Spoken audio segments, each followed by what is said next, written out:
Taryn, alongside the man, the myth, the living legend, Mr. Travis Croft. How are you, sir? I am fine and dandy. Apologies to our random selection of Russian bot listeners about last week's show. We had to put it off because I had a very nasty cold, which I'm still suffering the tail end effects of. So I will apologize in advance for my nasal sounding voice tonight, or if I cough. Look, but when the moneymaker is in need of a break, then we have to do that. It's true. I've also taken the executive decision to yet again relocate Electric Fried Brain Studios, Electric Ham Sandwich Studios, whatever we're calling it. The studio is going to be relocating again in the next couple of months, so that will make I think 5 different venues in the last 5 years. So that's an exciting feature for our audience to keep their eyes on every month, every couple of years. Like, where are they now? We should like, where in the world is Armchair Producers? Pretty much. It's getting that way. I've had to dip my toe into the glorious world of rentals in the city in the middle of arguably the worst rental crisis in living memory. And let me tell you right now, it wasn't fun. Well, it wasn't fun. I had my fair share of moving around a lot when I lived in London.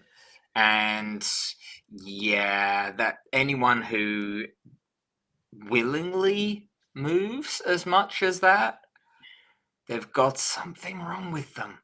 It's not a nice experience whatsoever. Not a single tiny piece of it. If you like going in and seeing places, just pretend you're really rich and go to the really nice ones. That's how you get that fantasy fulfilled. And you don't have to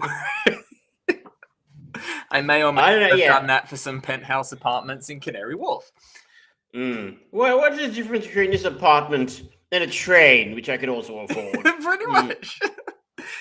I enjoyed looking at real estate. It's a bit of a strange obsession, but I don't enjoy getting up at 8 o'clock in the morning to look at 8 different places on a Saturday. So fortunately, it looks like that phase is over and the next phase begins, which is the annual packing of the boxes. So over the coming weeks, there might be less stuff behind me as things move off. But that'll be an exciting game of Spotto for those who tune in for the live stream or watch it on catch up on Twitch or the YouTubes or for Facebook. Anyway, but enough about me. What do you think of me? Well, I already said that you're the man, the myth, and the living legend, and I say that wholeheartedly every time. But people don't want to know my opinions of you. They know my opinions of you. They want to know about our movies of the week. Our chain movie of the week was delayed because someone had a little bit of a dicky throat.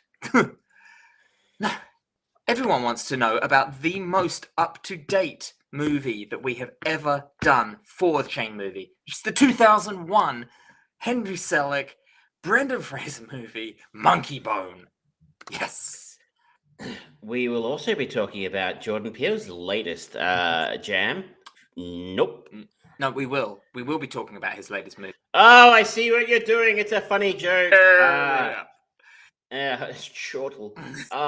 We shall also be taking a look at something a little artier. That is the indie darling After Sun, starring absolutely no one I've ever heard of before. No, but the main guy, I can't remember his name off the top of my head. The guy who played Callum. There's a couple of people who have said, "Oh, he'd make a great James Bond." It's like, James Bond with a Scottish accent that isn't Sean Connery. Paul Mescal, I think. That's it. Yeah. I mean, if you wanted James Bond to look like a lad. Yeah, but I feel like if they were to do that, it would fall dangerously close to Kingsman. Or what was that Sacha Baron Cohen Bond piss take? Welcome to Bletchley or whatever it was. Oh, yeah. That one, anyway. That one. The one that wasn't very good. But yeah. And of course, we haven't discussed about this, but we may very well be able to drop in on Binge, Browse, Burn Binge browse burn. Speaking of James Bond, did you read that they had, Amazon are doing a James Bond reality show starring Brian Cox? Yeah, I saw the headline. I didn't read it because it's like, I don't know what that show is, and I don't think I want it. Nobody who asked him who the genius at the top of a tree that thought James Bond reality TV. Boom. Match made in heaven. That's going to be great. What Brian Cox is doing it, well, fuck knows. He'd be great in the actual James Bond. Yeah, he'd be like good as a bad guy or a new M or something like that. because he was great in the Bourne films, of course, that he Yes. played in of Treadstone and stuff like Yeah. that. But perfect fit for actual James Bond, but for I don't know what's up with that. I know, because this is part of because Amazon paid quite a lot of money MGM. for MGM, and that was one of the things that they Eon Productions, who have shepherded all of the Bond movies since inception, has been of, yeah, we have to make these movies, but there's more to this brand than just a movie every 5 or 6 years. We could do a TV show and all of this stuff, and they were throwing around all these weird ideas. I didn't realize that a reality show was gonna become a reality. While we're speaking random goss before we get on for Film of the Week, have you seen the trailer for The Flash, the new trailer? I have, and my goodness, this doesn't necessarily seem much like a Flash movie, and more like a wet dream Justice League. Because have you heard the rumor of one of the cameos in the movie? Please tell me. One Nicolas Cage Oh. as the abandoned Superman Lives project variation. People would lose their shit about that. Yeah. That would be well, we'd see it, but you're right. They're not really selling. It's like, it's Batman's in this movie. Yeah, Don't it seems turn more away. like a Batman movie. Which I'm okay with, because the last Batman movie wasn't very good. I'm sorry, I know people like Pattinson. It was fine. It was overly long and took itself way too seriously, but it was fine. But I just hope that they give Keaton something to do more than member berries. Like, you want to get nuts? Let's get nuts. Yeah. And you're like, okay, I see what you're doing, and I'm fine with it. If it's like in the last one, I'm Batman, and you're like, come on, can we do something other than like callbacks? Like I like the idea that he's in it, and then obviously Affleck's in it as well. Mm-hmm. And Supergirl's in it and stuff, and I don't know, maybe Cavill, I don't know. But Michael Shannon's in it. I don't know. I think it looks okay. Yeah, it looks interesting. Yeah, it looks like it looks like a better Justice League movie trailer than the Justice League movie trailers that came out for either the Joss Whedon version or the Zack Snyder version, because there is some element of brevity to it, but also, again, it seems to still be kind of stuck in the quagmire of Zack Snyder's gritty, dark, brooding, no superheroes cannot smile kind of attitude. Everything's like. I must say though, like when you watch this and you're like, oh god, we're not looking at Zod destroy Metropolis again, are we? How many different films have kicked off or been centered around Zod destroying Metropolis as a sort of a central point? It's at least the best 3 or 4 of them now. The thing was for Batman v Superman and Bruce Wayne just running into it. That was awesome. That was kind of rad. Yeah. But you're kind of like, oh, this again. The Man of Steel wasn't good enough for this. It really wasn't that good. You just don't get it, man. Okay, I'm interested. I can't wait to see it. Maybe Andy Muschietti is the man they needed all along when bigger names couldn't do the job. Mm-hmm. It is very interesting that they focus so little on Ezra Miller. It's not strange considering I'm being sarcastic, but what a fascinating thing this will be if this is an absolute laid out, smackdown smash hit. Yeah. If this makes $1 billion and a half, at the box office, what the fuck do you do? Yeah. I mean, I don't know if any of the charges have stuck against Ezra Miller. I haven't looked into it, so they could kind of go la la la la la, innocent until proven guilty, la la la, if they really want to, if the money keeps going cha-ching. But at the same time, it's not a So look. the Justin Roiland defense. Yeah. Or the new Jonathan Majors defense that the MCU is currently working on. We will see how that one rolls out. I'm disappointed in that. I love him as an actor.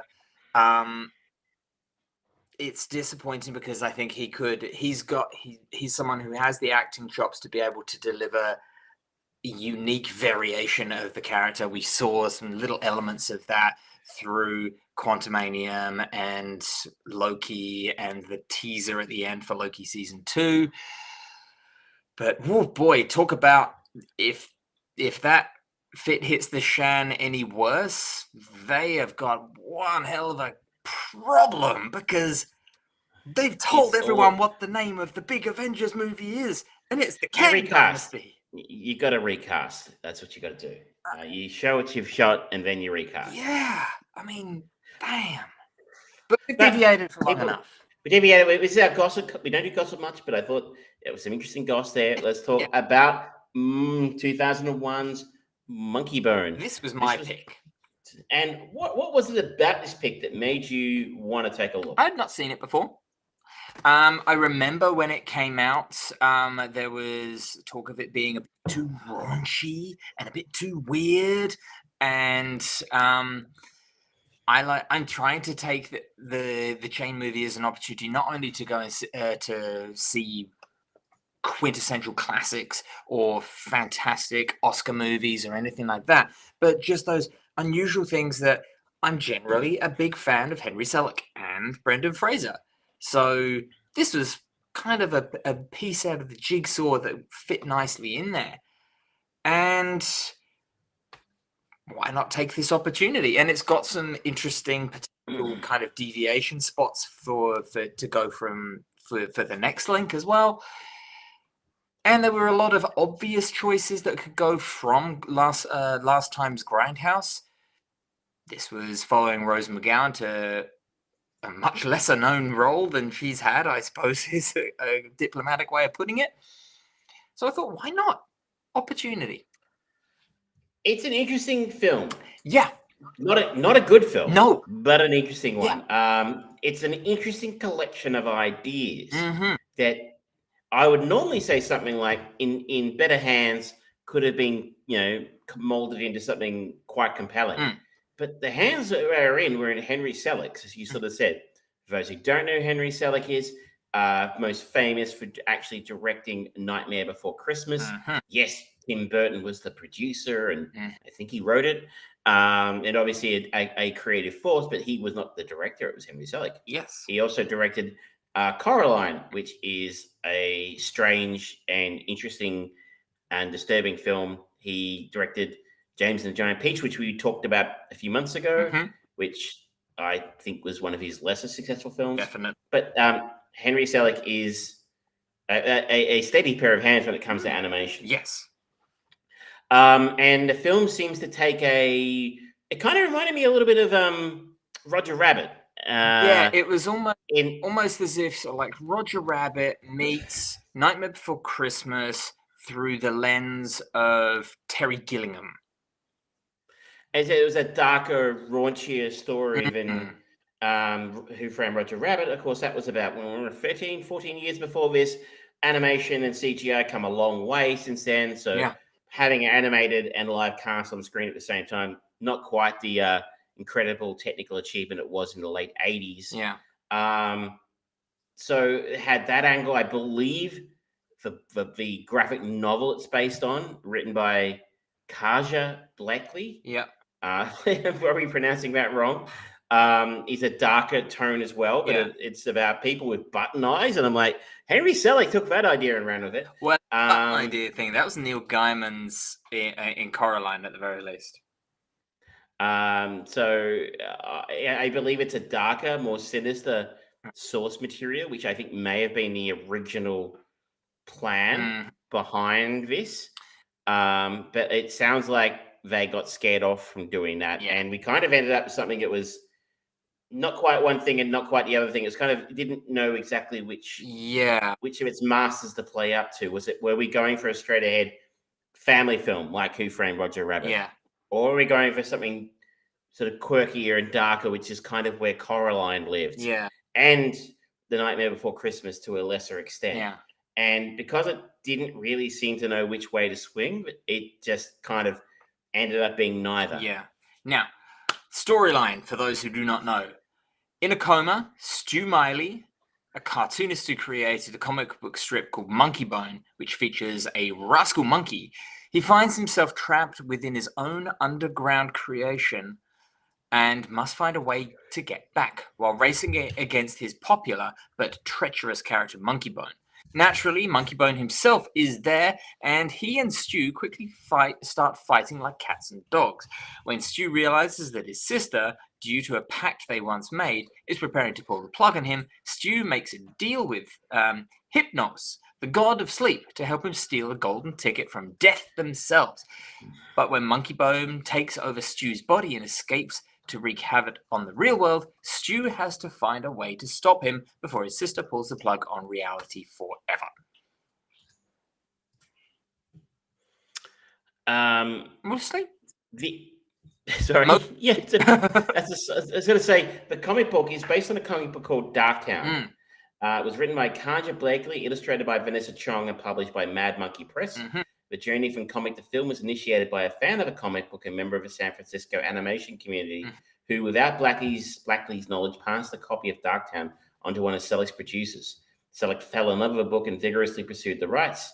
In a letter he wrote, "I never felt any project was closer to my sensibilities than this one. The initial intention was to stay true to the source material, which can be seen in early designs from Selic's company, Twitching Image. However, as the project developed, it developed into Monkeybone." And yes, it's supposed to be a much darker source material, but I liked the version of Hell, or is it the Afterlife? I'm not exactly sure where he's supposed to be. The Coma World. Yep. He when the main character, I forgot his name. Sorry, Stu's character's in a coma is interesting, and the character design is fascinating, and it evokes Nightmare Before Christmas very, very strongly. Yeah, as well as damn, what was it I was thinking of just now? I got a kind of vibe of early Terry Gilliam stuff with the kind of the body suits and things like that were happening in there, and just the fact that it seems to be all in Stu's mind. That feels like a budgeted Monty Python afterbirth thought idea. The methodology of launching people back into life was interesting. Kind of a rocket chair thing. Beyond that, I enjoyed watching Dave Foley as Stu's manager. Yeah, he plays Herb. I wasn't expecting the other guy from Night of the Roxbury to be. That's Chris Kattan. Yeah, that's the same guy. Dave Foley and Chris Kattan are different people. Oh, sorry. Yes, Herb. Yes. I was thinking of Organ Donor Stu. Yeah, that was amusing as well. So, basically, Monkeybone and Stu managed to fool death, I guess.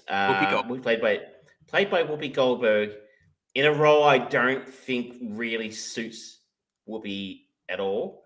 I think a weird. Apparently, originally it was going to be Nicolas Cage was going to play Brendan Fraser's role, and Christopher Walken was up for the role played by Whoopi Goldberg. And you're like, okay, I can see that working. Weird combination. How have we not had that? So anyway, they fool Whoopi Goldberg, and Whoopi Goldberg thereby allowing Monkeybone to escape into Stu's body, and seeing that living cartoon character that Brendan Fraser was so good at doing early in his career was moderately enjoyable, but mostly kind of gross, frankly. I don't know, very sleazy. character, and I don't know that someone as likable as Brendan Fraser can do sleazy. He can't, especially at that point in his career. He's a very, especially in his younger career, he was a very physical character. You think of George of the Jungle, you think of this Encino Man. Encino Man. Even going into things like The Mummy, he was very determined to do a lot of his own stunts and things. Hence why he has had so many health problems, because it took its toll on his body. But he's always likable, and he's got a natural charm to him. So seeing him as this kind of sex obsessed pervert sleazebag, it was just like, no, maybe they're purposely trying to do it so that it does feel uncomfortable and wrong and bad. But in fact, think some people too much time on that to. Yeah. If you look at Nicolas Cage, for example, if we look at something like Face Off, where he played two different types of characters in the one film, then Nicolas Cage can do anything when he's actually on and trying and working hard and not phoning it in. I noticed a story pop out recently about him talking about his crappy roles recently, and he's like, "Oh, I never phoned it in." And I'm like, Really? I've seen some of those films, mate. I saw that Christian Left Behind film. You phoned that one in. You emailed that one in, mate. But Facts. he could pull that. He could pull that shit off. Where you could go, crazy, and from think of his character in The Rock. Almost that Dudley Do-Right kind of character, whereas he's plays the wacky character, the evil character in Face Off. He can play crazy really well, and I think someone like that might have worked really well. It's a bit like seeing Tom Hanks trying to play sleazy and evil. You're like, sorry, no, I mean, come on, Mr. Rogers could never play a bad guy unless you're Bryan Cranston. True. So I don't know. I really bought that, and maybe a different actor might have worked. And I kind of enjoyed, though. We remember now what a great physical actor he was at his prime. Even if the sleazebag character didn't really come off 100% in this. You mentioned Chris Kattan at a later point to escape his coma world. He bargains with death to be allowed to go back and try and prevent his body from having. From being misused by Monkey Bone, and he is put back into the body of a deceased gymnast who had broke their neck in a fall. Played very well by Chris Kattan, and see, I am going to give a heads up. We're not going to Night at the Roxbury next week, but it took an immense amount of personal control not to go to Night at the Roxbury because I fucking love that movie. And Chris Kattan's really fucking funny. And his physical comedy in this is fantastic because he's got a broken neck. So his neck just kind of wobbling around. And he ended up sticking a ruler down the back of his shirt and putting duct tape around it to keep his... See, from the moment he springs up, he basically doesn't stop moving. And he just swings his whole body around. And he's running and taping his stomach where Bob Odenkirk was taking the corpses, following him around town. In other words, there's a team of surgeons who Chris Kattan's character was to be an organ donor. They want his organs, so they're following him around, waiting for the organs to fall out so that they can put them in coolers and go and transplant them. That was stupid but amusing. But Chris Kattan just disappeared under the waves, and you don't see him do much. But he was a solid, talented physical comedian. He was funny as Bob Odenkirk, a very young Bob Odenkirk, is amusing to see pop up here. So you can see here there's bits and pieces. The animation looks pretty good. I was talking about Dave Foley earlier. If you don't know who Dave Foley is a comedy legend. He, of course, of Kids in the Hall, which is Canadian comedy royalty. If you don't know about the Kids in the Hall, I recommend Googling. He did the voice of Flick in A Bug's Life. So there's always little pieces here and there. As I was saying, the animation of Monkey Bone is pretty good. The animation, a a lot of the characters in the world, the coma world, look creepy and gross and fantastic and interesting. Even our Miss Rose McGowan as the overly sexualized Miss Kitty is pretty good. None of this actually congeals into a cohesive film, though. It's all over the shop. Yeah, even some single characters like you had what was it? Stu's sister, played by Megan Mullally. She's like just hanging out beside the bedroom window. She's so keen to just unplug it. It's like, okay, that's kind of weird. I think I get what you're trying to do as comedy, but at the same time, I don't think it's working. It just felt like the filmmaker throwing everything he possibly could at the screen and seeing what stuck. But the difference here is it's not like if we were watching a really shit movie, you know, like a genuinely awful movie, it's someone who no talent.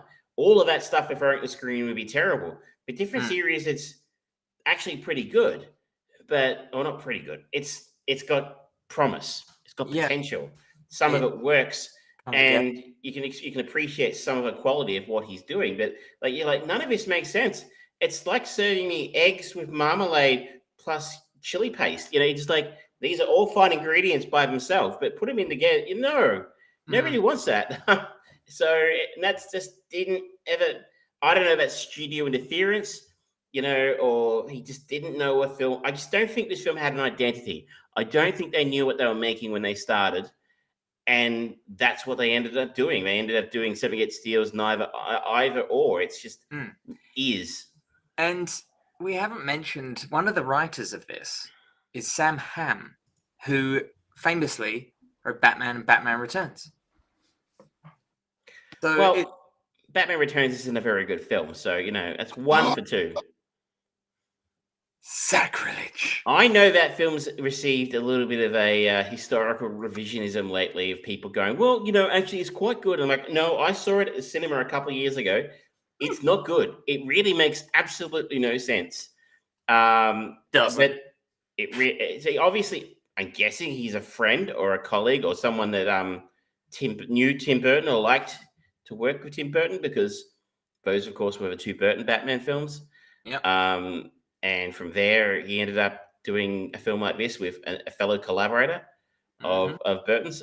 He has done sweet fuck all since then.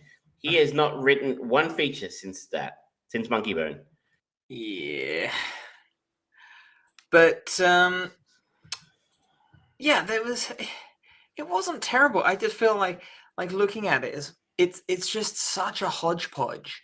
And there's elements of the production design which are sort of Tim Burton-esque or Beetlejuice. There's elements of it, the idea of this kind of grungy, almost like shantytown-esque place where people in comas go until they either die or they wake up again. It's a cool concept, but that's a little bit more something that I would expect someone like Terry Gilliam to work with. But then at the same time, you've got Brendan Fraser in there, who has got quite a history of working with animation. Like he was probably not too long after this, he was in the Looney Tunes movie, and he was in the first Journey to the Center of the Earth movie, which is one of the first big movies to use Jim Cameron's 3D cameras when they filmed it. It was a test bed for that before Avatar came out. He is not shied away from anything like that, but it just doesn't work here. You are correct. Looney Tunes Back in Action was 2 years after this. Yeah. Before this, of course, he was in a Sinbad movie. No one remembers the Sinbad movie. He played Sinbad. Really? Yes, along with Mark Hamill of all people. Jesus. Okay. Is this a nod to where you're taking me next? No. No, don't. No, I didn't know this film existed. We are not following Brendan Fraser. Okay. But you're right. He was not averse to doing a bit of animation. And this is peak Brendan Fraser. The actually Pretty height of much. his powers, and it's a shame that this didn't come together because I think they had something here. Mm, I just think they needed to pick a different lane. They needed to yeah. pick a lane, and I think the lane needed to be the dark lane because I think when Henry Selick tried to do something family friendly in James and Giant Peach, it didn't work. I Yeah. think his sensibility suits a darker tone film. Yeah, I feel like his success does lie in some of his cynicism, I think, and that gloomier outlook, almost like Hans Christian Andersen's style of fairy tale, where it's like, yeah, not everyone's gonna survive. Sorry, and that's good because that's something that we do need in the color palette that is cinema. This is a mess, a shameful mess. Shameful, a damn shame. It had promise, but it didn't nail the landing. Yeah.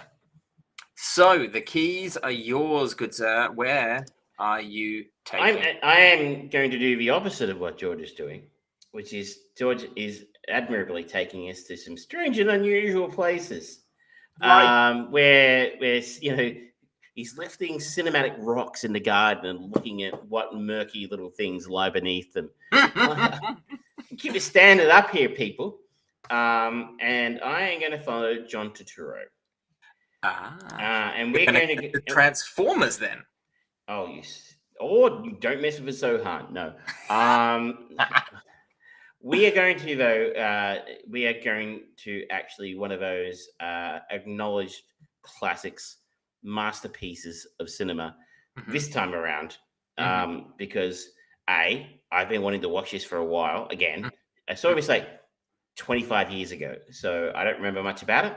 But it okay. is an acknowledged masterpiece, and that is 1989's "Do the Right Thing." Oh, yes, that is definitely a confirmed. Written and directed by Spike Lee. I think we've used Spike in the past, so that one might be closed for you, but there Yeah, should be a reason. yeah, because we had him with Black Klansman and Inside Man. Inside Man. But I Yeah. think there's a few ways out. This also shares Giancarlo Esposito. I could have used either one. Danny Aiello was in a lot of films. Ozzie Davis, Samuel Jackson, of course, Rosie Perez, Mhm. Ozzie Davis. I think if you really want to go to something super old school, was in. Yeah, but don't tell me options are where to go. That's for me, sir. That's for here. I'm just sort of providing commentary that, unlike sometimes, this isn't a death machine type situation where we need to, rely on some fairly. Yeah, what was the guy's name again? Whoever Grimmer Wormtongue was in the Lord of Christoph, no, not Stephen Dorff. Dorf. The Bradbury, I can't remember. Anyway, this is on the hottest day of the year on a Bradbury. street in the Bedford-Stuyvesant section of Brooklyn. Everyone's hate and bigotry smolders and builds until it explodes into violence, potentially still as relevant as ever. And here we are, 34 years later. So Excellent. that's next week. I'm just having a quick look for you to see Where find it? where one might find it, because You've got to sometimes think. You've got to think that that's on one of the 1,000 streaming services that we have. it is not available to stream, but you can rent it at Google, Microsoft, YouTube, Fetch, Apple TV, or the Amazons, if that's so how you feel. But it's widely available. And as I said, I haven't seen this for about 25 years, so Mhm. I'm looking forward to it. I haven't watched this since actually since 1996, I think. Yeah. That would have been about that. I watched it for my first year of cinema studies. Yeah. And it was 1996. They had screenings at 10 a.m. on a Monday because they understood film people. All Should right. we Well, I'm move looking on? going into that one. Yeah, that's going to be a very different kind of review, this one, and it'll be interesting to see how it holds up all these years later. Yeah, absolutely. Absolutely. Where should we go next? Do you want to talk about After Sun? Sure. Let's This talk is- about this. I saw a trailer for this when I went to the movies recently, and I thought, wow, that looks pretty. Women Talking, I went and saw, and I saw the trailer to this. Oh, And yeah. I thought, this looks interesting. Sophie reflects on the shared joy and private melancholy of a holiday she took with her father 20 years earlier. Memories, real and imagined, fill the gaps between as she tries to reconcile her father she knew with a man she didn't. This is directed by Charlotte Wells. I think this might be her debut feature. Big film, yes. I don't think she's done much of anything short films just before this. As we sort of said earlier, our main stars are Paul Mescal as Callum and Frankie Corrio as Sophie.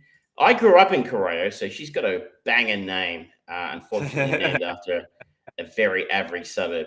This is, I think, her film debut. Yeah. Paul Mescal, I don't know if he's big in Britain, but I haven't seen him in stuff here before. He's done a few previous things, nothing that I've ever heard of. So I think it's certainly going to be the star maker for both of those actors. And those are really our main characters that the film revolves around. We have a few other people who come and go, none of whom are played by particularly notable actors. This is an interesting one in the sense it has a Metascore of 95, an audience score on IMDb of 7.7, and I really, really struggled with this one. I found myself thoroughly bored at many points during this film. How did you go with it? Very similar, honestly. I feel like it was overly long for one thing. The messages that it was trying to, or the themes that it was trying to detail were foggy, and they didn't serve themselves well, where they sort of like randomly jumped back to older Sophie and then back where there was not really any context. It was like, oh, okay. Especially considering they were using the found footage style. That, to me, as a narrative, that means that someone's watching it. And even in the very first video that we see, where Sophie is trying to interview Callum about what he was doing when he was 11, you can see a reflection in the TV that they're watching this found footage on. So it's like, okay, that was enough to set the scene for me. You didn't need to jump back to Sophie, and I don't understand why they kept on going back to that disco, which the sequences went on for too long. There was too much darkness. There wasn't enough storytelling in there, except just seeing Callum occasionally looking euphoric in the dance sequence, but at the same time, sometimes it looked like it was almost in horrible physical pain, and the notion of her trying to reach her father in these sequences didn't come through for me. After we finished watching it, I went through and read the Wikipedia page. It's like, okay, I don't think this movie quite knows what it was trying to nail either, or it was really doing that quintessential kind of first feature thing of, I've got a cool idea and I'm going to keep on hitting that red button to make my point, and it ends up causing a disservice. I think you've kind of nailed it there. So just again, Rotten Tomatoes 96, critic score 81, audience score. I think I must have missed a memo somewhere, because I was like, I struggled a little bit initially. I guess maybe I was being pulled out of a film and almost confused at points in time. Like, hang on a second, we're back with the old Sophie now, and she's gay, I guess, because she's living with a woman in a romantic relationship, and then we're back into the story. And yeah, for example, there's a sequence towards the end of the movie where Sophie gets all the people on the tour bus to sing "For He's a Jolly Good Fellow" to Callum, and he just watches on semi-stoically uncomfortable. And then we see a scene of Callum crying. And in the Wikipedia, when you read it, it says it cuts to from the night before when when she came home and he was naked. It's like, wait, what? They time jumped backwards a day for, huh? I thought that was a sequence where he was just not coping with being the center of attention or anything like that. There was nothing to suggest that it was going to the night before. And why would you? Why would it? It didn't make any sense. There's a point in time where he walks out of the apartment and you see him walking along the beach into the ocean, taking his clothes off, which, I mean, maybe it's just misdirection. I thought it was a suicide attempt, frankly. And then we see, Sophie sleeping in the lobby before being let in by the hotel staff. Just like, I just struggled to know what was going on in this story. I mean, there's also another problem here is there is no story. It's not like they went on holiday together and something happened or didn't happen, or there was some sort of event or some sort of revelation, and that was the dramatic, core of a story, and things progressed. It's a very untraditional film in that sense, in the sense that there is no story. It's just stuff happening. It's basically watching somebody else's video from a holiday they went on 20 years ago. Emotional engagement with them. I did feel like between Sophie and Callum, I think that the actors did a good job of being a young father and daughter, and they seem to have good chemistry. But that wasn't translated to the audience. So it's just like, okay, I'm watching complete strangers do holiday in France, in Spain, 20 years ago. Yeah. There's no I didn't feel there was any setup for it. I mean, Sophie had a conversation with someone beforehand and then sat down and watched the movies. You're like, oh, maybe I'm assuming her dad's dead in the future. Yeah. There's no actual conversation unless I missed something, because I was really bored and kind of tuned out. Frankly, it happens from time to time. It was a long hour 42. Let me tell you. 42. I thought that was a 2-hour movie. No, it was a long hour 42, and it's like, some context to what we were seeing here. I mean, I guess maybe it's fun. The idea is it's fun for you to figure it out as you're going along, and just to sort of for osmosis almost, just to pick up the nature of a relationship between his father and his daughter and what's going on between them, and somehow the emotional resonance of what Sophie is feeling. I guess is what old Sophie is feeling watching young Sophie and her dad, despite the fact we don't really see, I mean, apart from these weird flashbacks to the future, flash forwards, the future, you don't see a lot of her and what her reactions are or what's going on with her. I don't know. I didn't get this. I just didn't get it. I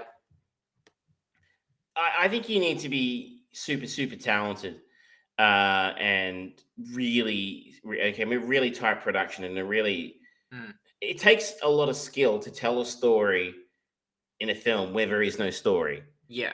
Basically especially you mentioned earlier, through found footage where there's no context, no voiceover, no talking heads, no narration, no explanation. You just got to put the pieces together based on what you see. And now I can see the appeal of that personally. That sounds interesting, but I don't think Charlotte Wells has pulled it off here.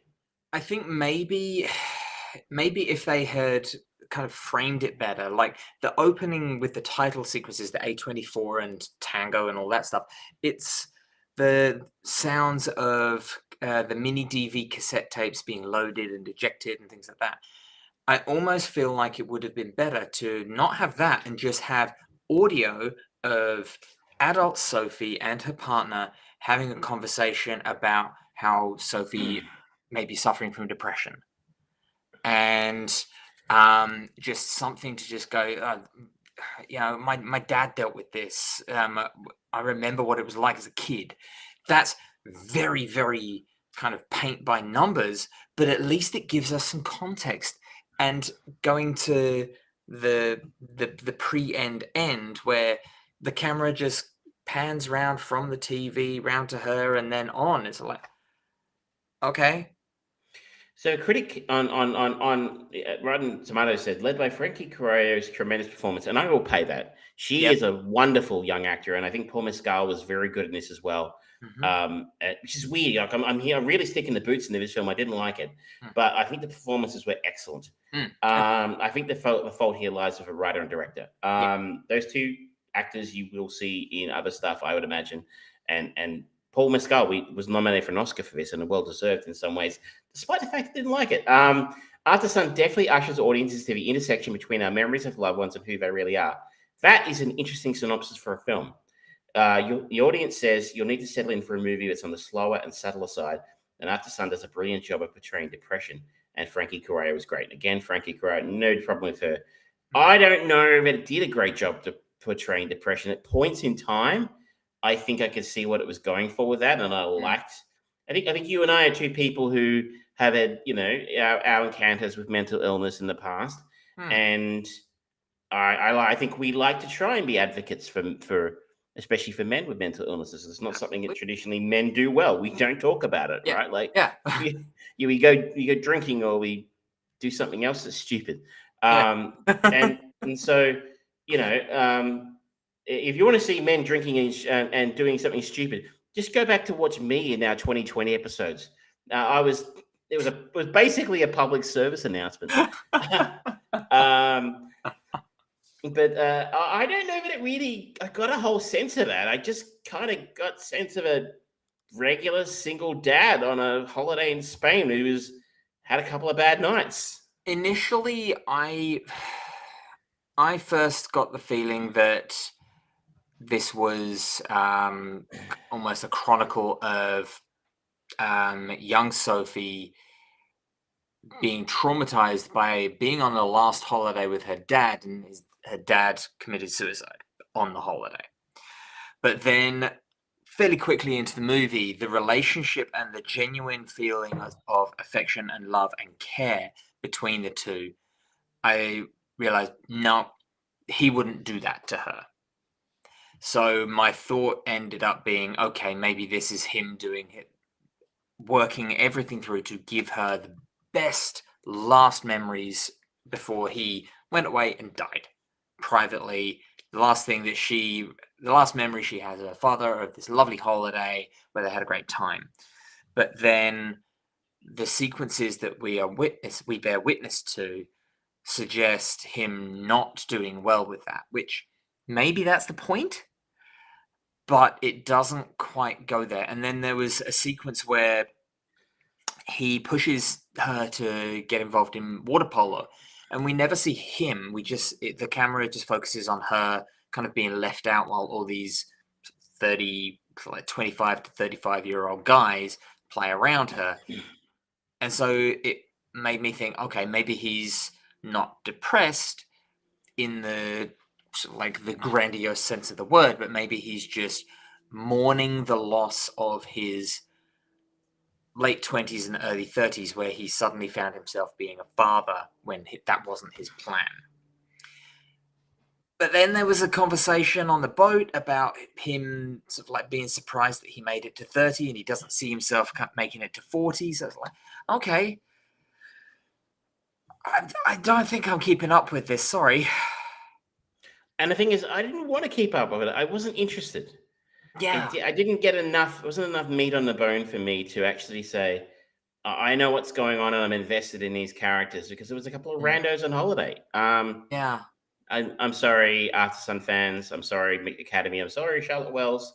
It doesn't really matter what two randos in Australia think, I'm sure, but like, I really, really glad that I waited to see this at home and I didn't waste my money on it at the cinema, because this is not a film I could recommend. Look, if you really like, 96% Rotten Tomatoes, 81 audience score.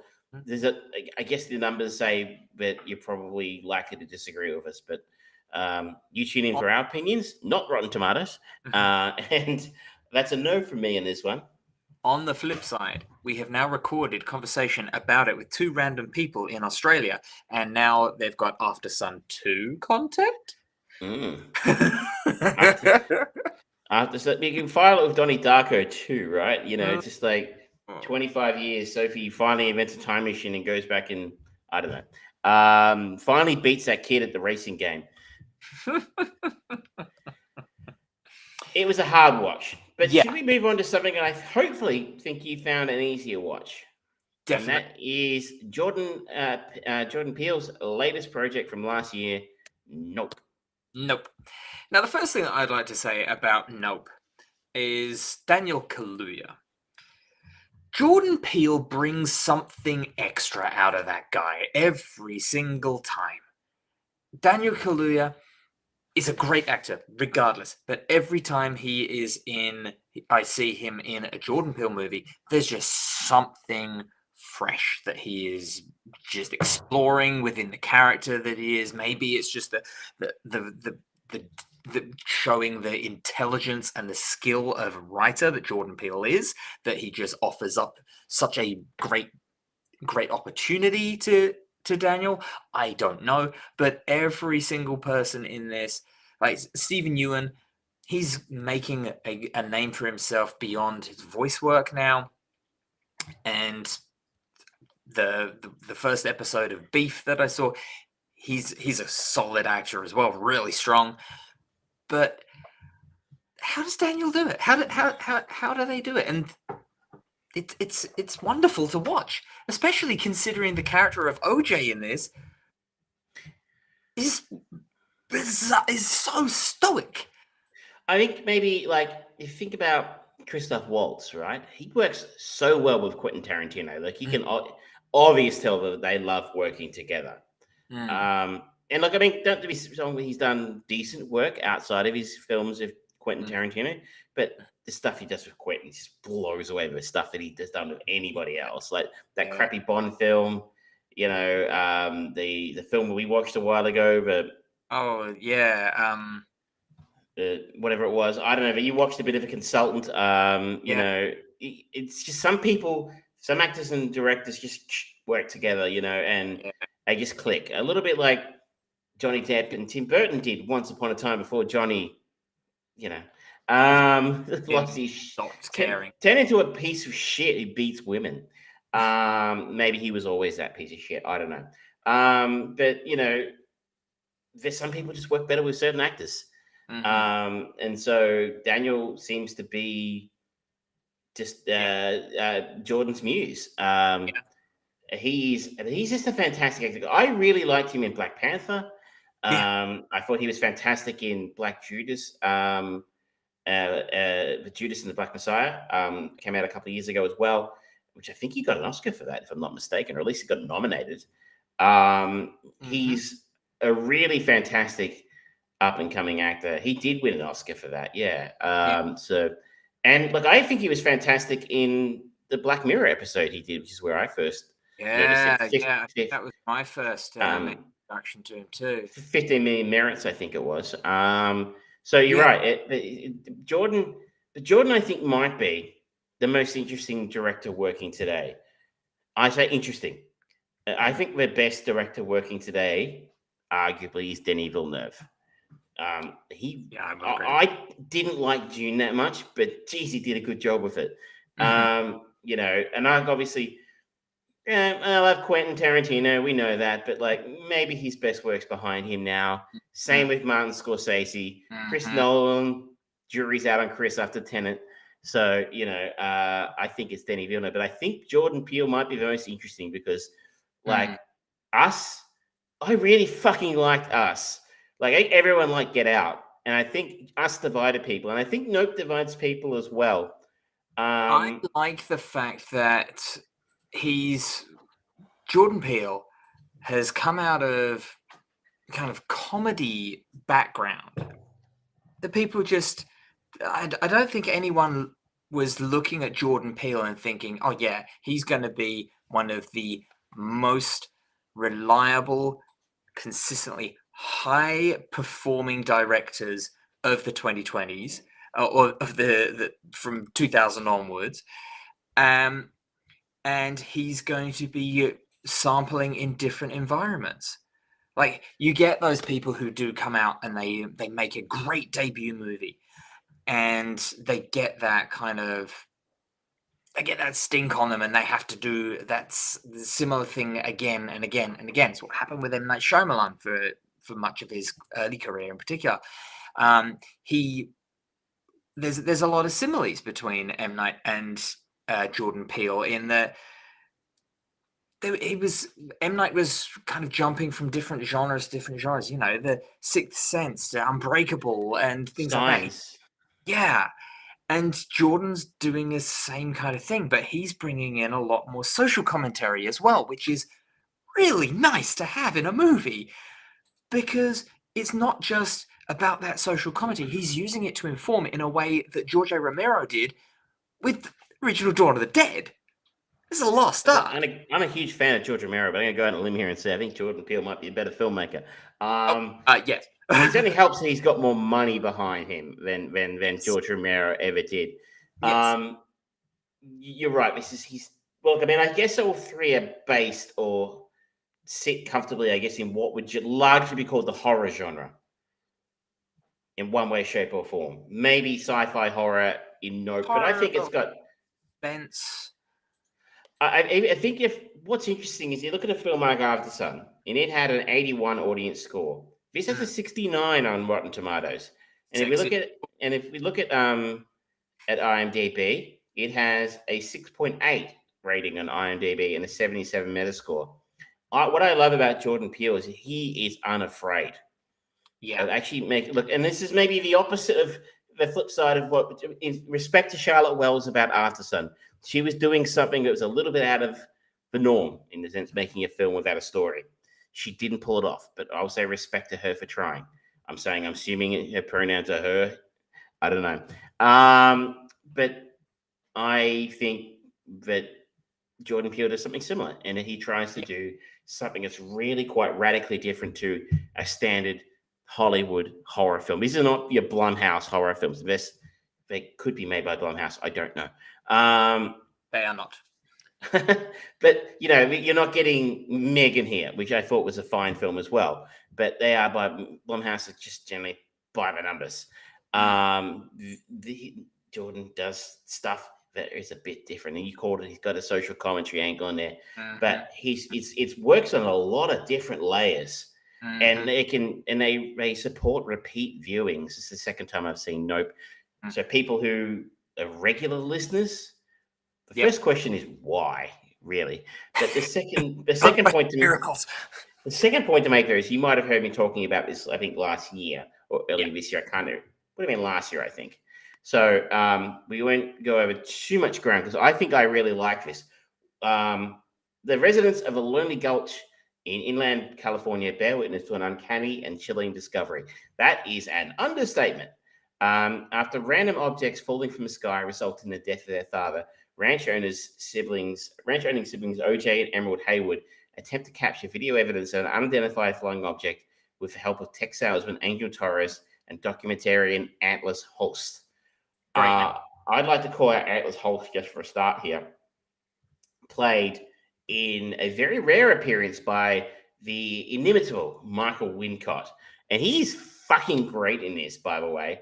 For those who don't know who that is, he was the bad guy in The Crow. I think he was the guy who shot Brennan Lee, actually, but, don't quote me on that.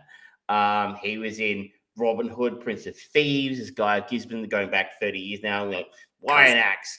Why a spoon? Not an axe.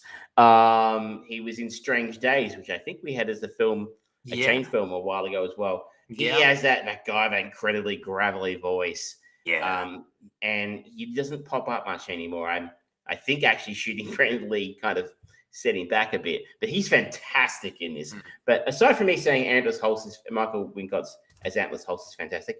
Yeah. What do you make of this?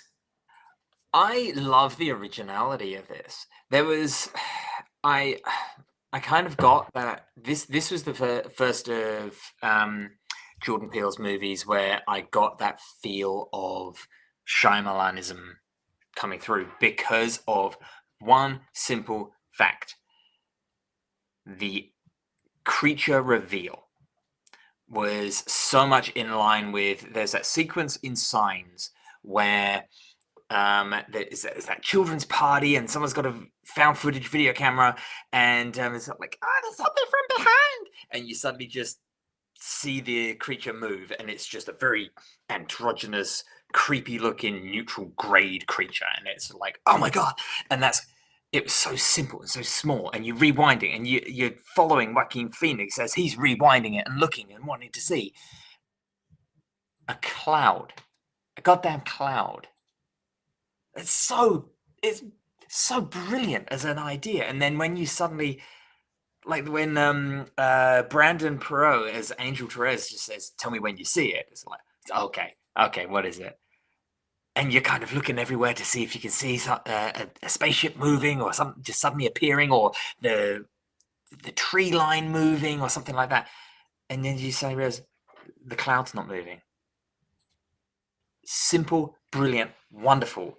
And then, I don't know if we want to go into spoilers. Do we want to? Should we do spoilers? It's been out for almost a year now. Put the warning up. All the streaming. So I'll put the spoilers thing up for people who care. But spoilers, 3, 2, 1. It's just a creature. It's not a ship. It's a flying creature. That's awesome. That's different, and the logic of the things, the keys and the coins that fall out of it, it's just waste because it's just digested everything else. That's brilliant. The noise, everything about it just informs and narrates and directs the story in such a brilliant way. It weaves its way through. It has its own logic in the world that just works. It's great.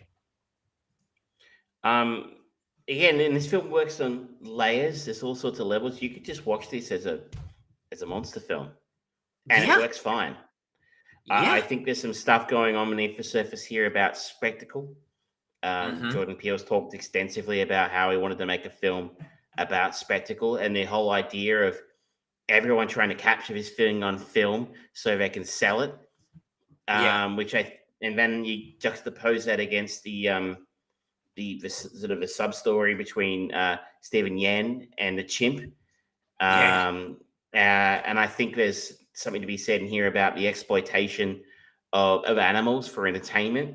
But I think possibly also pop culture's exploitation, of African American people and stuff like that through they constantly reference back to, one of the first moving images ever recorded was an African American man riding a horse who was their great-great-grandfather or something like that. And juxtapose that to the end of the film where OJ again is riding the horse, like, much like the black jockey at the start in the earlier mentioned in the film. It supports repeat viewings, and you go through and you notice those things. And it really shines a light on some interesting stuff that nobody else is talking about. Yeah. And I gotta salute Jordan Peele for this. I liked Get Out. I thought it was really, really cool. As a fresh new voice coming into the writer-director space. I wasn't too into Us. I thought it was a bit messy storytelling, but this really hit me. Obviously, any long-term listeners, I love my sci-fi. I love thrillers. This plays into my wheelhouse so much more, just on a base level, than anything else that he's done so far. But it just works really well. It really does. It gets me in such a wonderful way. Is it Dennis Haysbert? No, Keith David plays Otis Sr. And in the very, very short little cameo that he has at the beginning, he's great. He's another one of voices. He's got a very recognizable voice. Because he voices the president in Rick and Morty. Yeah. And I think he voiced the leader of the Gargoyles in the 90s Disney cartoon thing as well. If you don't know who Keith David is, what the fuck he be doing? He was Frank in They Live in one of the most famous fight scenes of all time with Roddy Piper. Of course, he was Childs in arguably the greatest film ever made, The Thing. If you only know him from Rick and Morty, do go back and check them out. Yeah. But yeah, everyone is great. Even I wasn't sure to start with about Kiki Palmer as Emerald, the sister. I was a little worried that I was going to get annoyed with her character, but it just subtly shifts and turns, and it becomes more of, you learn more about her as you go, and it informs on the story, and the story informs on her, and it balanced it really, really well. I was very, very impressed with that. I think this is. I would love to call it a masterpiece, but I think this might be his best film yet. I Yeah. like Get Out is probably a more accessible story than Nope. Nope is you've made an interesting observation calling it Shyamalan-esque in the sense it does do some of the same things that Shyamalan does, where it's kind of the less successful Shyamalan films, where it's trying to misdirect you. Think of something like The Village, where it's trying to misdirect you towards thinking it's a monster in the woods film when it's not at all. Yeah. And that was a really crap film as a result of that really weird, change it just made about 2/3 of the way through. Whereas Jordan Peterson pulls it off spectacularly well here. I think you could classify this as a horror film, horror sci-fi. He's a The fact master. that it rains blood, yeah, that usually is usually an instant qualifier for horror. And what happens to the cast of the TV show that Jupe's on as a child? Jupe played by Stephen Yan. I think a horror mystery sci-fi thriller, according to IMDb. Yeah. I'm trying to keep it suitably vague because I want people to be able to enjoy this themselves. But other than to say that I think there's all sorts of different subtext going on here. I think you can watch it multiple times and only pick things up the fifth time you've seen it. And all the while just enjoying a cracking story at the same time. Yeah. I can't recommend this highly enough to people. And this is what I want more of in cinema. I want people making shit like this. I want less. As much as I'm looking forward to The Flash, as much as I'm looking forward to Guardians of the Galaxy Part 3, this is more of what I want to see people making, really taking chances, doing something original. Exactly. Absolutely agree with you 100%. Yeah, everyone's firing on all cylinders. It looks awesome. It sounds great. The sound design is brilliant.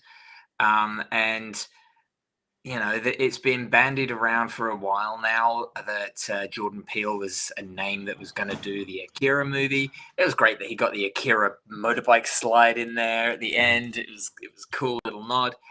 I would love to see I can't wait to see what Jordan does next. For one thing, I'm there, ready and waiting. Honestly, I don't know if I would want him to take on a pre-existing property where he's beholden to someone else's rules, because he's very good at setting up rules for his world in this movie and going, boom, this is what I'm playing with, and I'm going to deliver what I want to deliver. He must be knocking back some big offers from the studios for a Marvel film or a Star Wars film. It's probably his turn for a Star Wars film. I think it's your turn next month. Yes. Your dad's up in December. I think your brother comes in next June with his particular trilogy. I would love to see a Terranverse trilogy. Knowing a little bit about what kind of films your brother makes. But interesting, we were talking about John Carpenter. After seeing this film, a fan on Twitter proclaimed Jordan Peele the greatest horror director of all time. Peele responded, "I love your enthusiasm, but I will just not tolerate any John Carpenter slander." And he has great taste as well. Yes. The funny thing is, the guy, as you said at the start, does comedy really fucking well. The Key and Peele show was fantastic, but he hasn't done a comedy. No, he hasn't. He's using horrific scenes to tell very compelling stories. I would kind of be interested to see what he would do in the animated space. Like, some of their sketches on the show would make funny movies, and in a different time or a different person would have probably pitched, movie length versions of those sketches, a little bit like the famously Saturday night sketches get turned into, Yeah. Wayne's World was a sketch, or the Blues Brothers was a sketch. Night at Roxbury was a Yeah. SNL sketch. Coneheads, there's a fantastic one where there are two African American guys shooting aliens or zombies or something in the street, which were really funny, sort of racial overtone to it. And that would have been a fun. You can see someone pitching a story like that. Yep. But it's just so brave and fucking cool that he's resisted that temptation to go off and make significantly more interesting shit. Yeah. And I'm with you. I steer clear of it fucking, existing property stuff unless you need a payday. Yeah. And his existing property stuff hasn't been the best part. Like his Twilight Zone series was kind of crap. Mm-hmm. And I think I didn't see it, but I heard the Candyman remake was kind of crap. Yeah, I watched that and it was a huge mess. A huge mess. It was so painfully vanilla. It wasn't particularly scary. It wasn't really doing anything with a social thing. It was very much trying and banging a drum, going, "Look at this! Look at this! Look at this!" But it actually amounted to nothing. Yeah, maybe he could take the Guillermo del Toro route of one for myself, one for the studio, but when, as an audience member, when he's serving up this delicious meal every single time, 3 out of 3, why would you say, "Oh, you know what? Can you add mayo to that?" No, you trust the chef. Good call. Yeah. So I think that's 2 massive thumbs up for this film, and I think a fine suggestion on your behalf to check it out. Yeah. Should we move on to Binge, Browse, Burn? Yes, Burn. Let's do it. Brought to you by National Tiles, Australia's favorite tile store. Not Don't really. Forget, use no discount at checkout for a 0% discount at checkout. Tell them George sent you.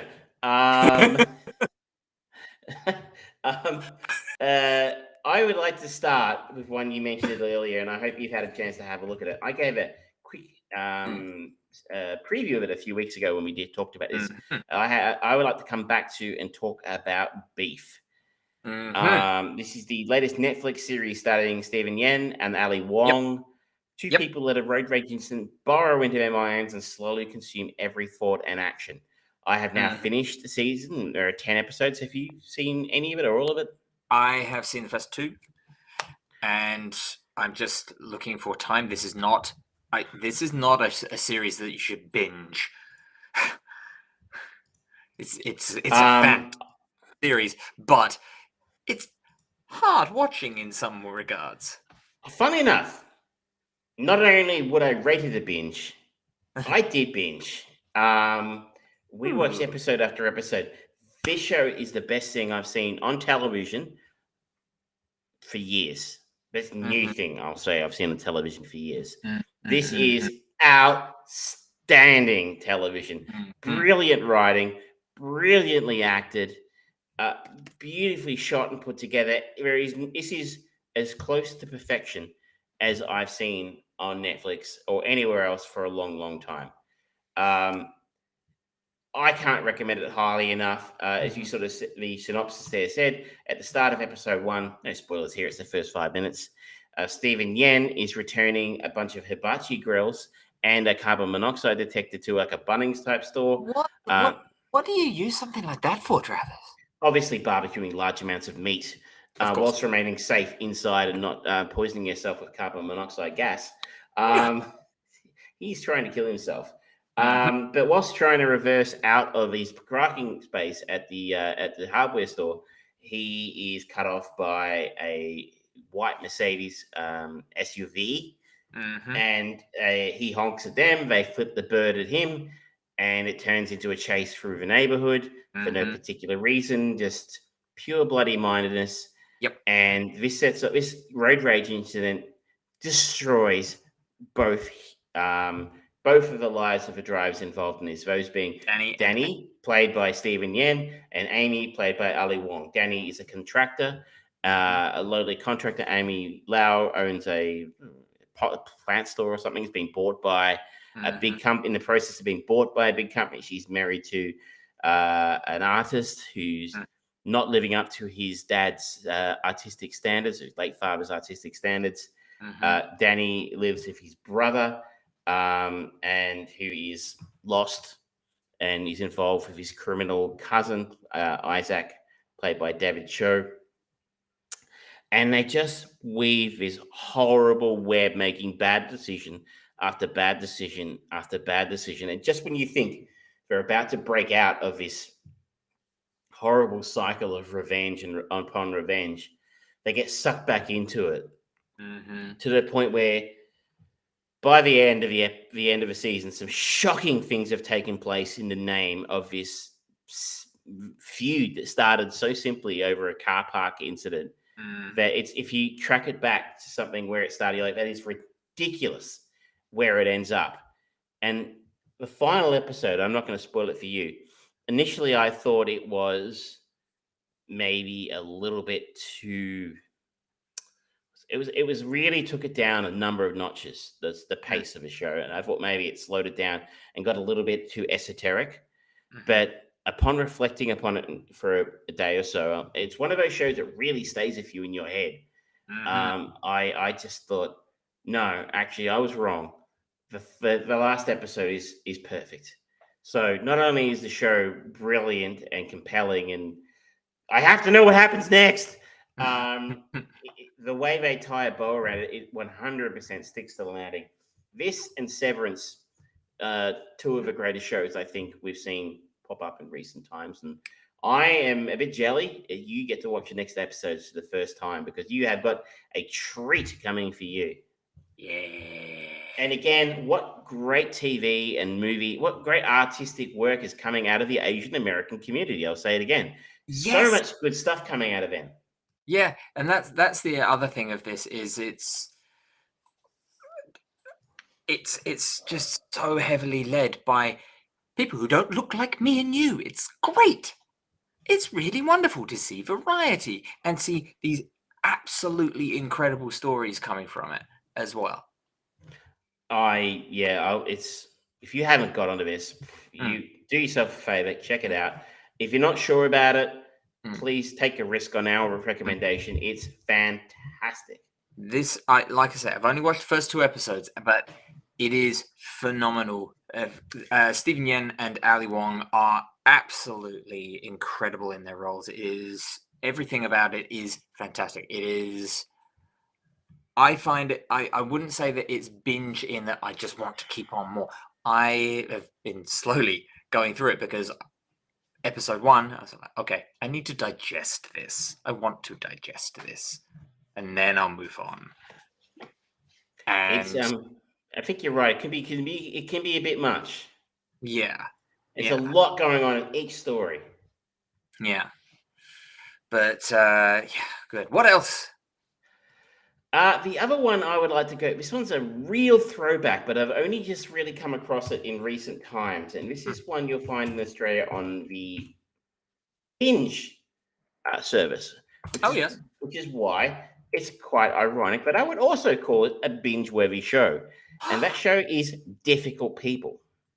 And it's a real throwback here because this is a 3-season TV show that has not been on the air now since 2017.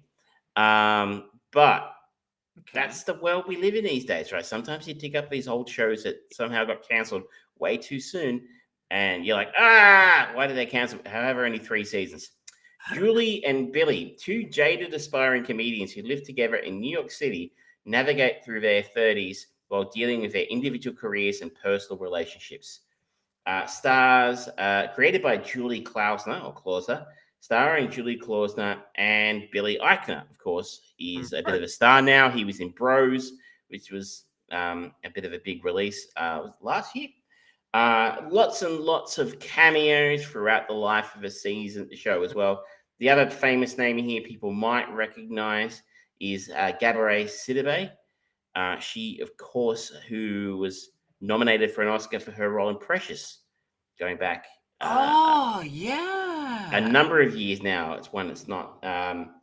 Lucy Liu pops up from time to time, Fred Armisen, John Cho, Amy Sedaris. It's a lots and lots and lots of different cameos. Even our link in the chain this week, John Turturro was in an episode once. And this show is about horrible people, but the kind of horrible people you wish you were friends with. So Billy Eichner plays Billy Eichner, his standard sort of role of a very cynical gay man who hates the gay community. So you can kind of see very clearly how the Billy Epstein character evolved into the character he played in Bros. It's not a giant leap. Okay. He and Julie Julie Kessler, played by Julie Klausner, are best friends, and they basically spend all of their time together being horrible and cynical about the world around them. Despite the fact Julie is straight, she is in a relationship with her boyfriend Arthur, played by James Urbaniak, who you've probably never heard of, but he's quite good in this as very much a, why don't you put him, I don't like to use the word cuck. But that's kind of what he is here. He's basically a doormat that Julie walks all over. He's constantly cooking her dinner, making things, looking after her, doing things for her. Well, she barely acknowledges his existence. And probably the highlight of their relationship are the various multitude of pet names that he uses for Julie's, including Noodles, Lava Lamp, Mouse Pad, Candles, Splendor, Pushpin, Lozenge, Spinach, Rubber Mat, Vitamix, Kudish Cup, Timestamp, Pollen Count, Wiffle Bat, Water Bug, Tap Shoe, Pen Cap, String Cheese, Duct Tape, Eyeshadow Palette, Paint Chip, Kleenex, Loophole, Blu-ray, Bank Holiday, Extended Release, Act Break, Red Band Trailer, Pumpkin Seed, Signature Cocktail, Rental Agreement, Scene Partner, Dry Run, Loose Change, Credit Sequence, Farm to Table, Terms of Service, Bank Pen, Snapple Facts, Cinnamon Challenge, Bottle Episode. It's really a kind of one of the more fun running gags in the show. It's also filthy, so this is definitely not for children, and it's not afraid to sort of lean into its sort of filthiness. I enjoy this immensely because it's like a Seinfeld that's had the brakes taken off it. All right. That's like, if you like Billy Eichner's, if you like Billy's comedy, if you liked Bros, I think he had a Netflix YouTube show for a while. So if you like that kind of thing, I think you're going to dig this. And as I said, in Australia, it's available on Binge. I think in the US, it was on Hulu. Okay. All right.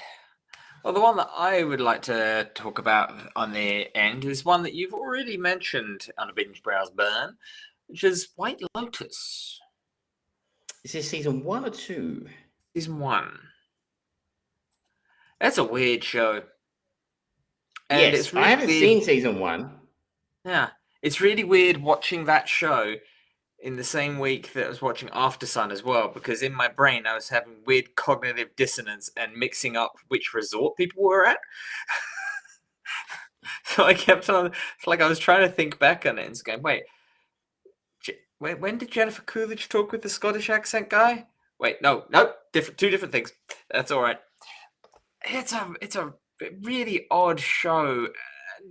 And Jennifer Coolidge is doing some interesting things in it, and she always has some interesting performances, and I can understand why a lot of people really like and have been applauding her for what she's been doing in White Lotus. But at the same time, in many ways, it seems to be a holiday park variation of Beef, where all the characters are just permanently making the wrong decisions. But it's not as successful as Beef. And the performances fluctuate quite a lot. So I don't like it. I don't How like many it. how many episodes in did you get? I've watched 2 and a bit. 2 and a bit. I was Look, if watching we if the we if third we're one. ta- if we're to Yeah. take the IMDb ratings as anything to go by, it gets better from here. Yeah, it seems like it was like the first episode seems to just generally be setting up. Okay, this is where everything happens, and this is a brief introduction to some of the characters, and then episode 2, you start to learn a little bit more about the characters and a little bit more about maybe what season 1 is about. But at the same time, it's like, I don't know if I really care. I felt the second season was largely overrated. While the conclusion was fun, Hmm.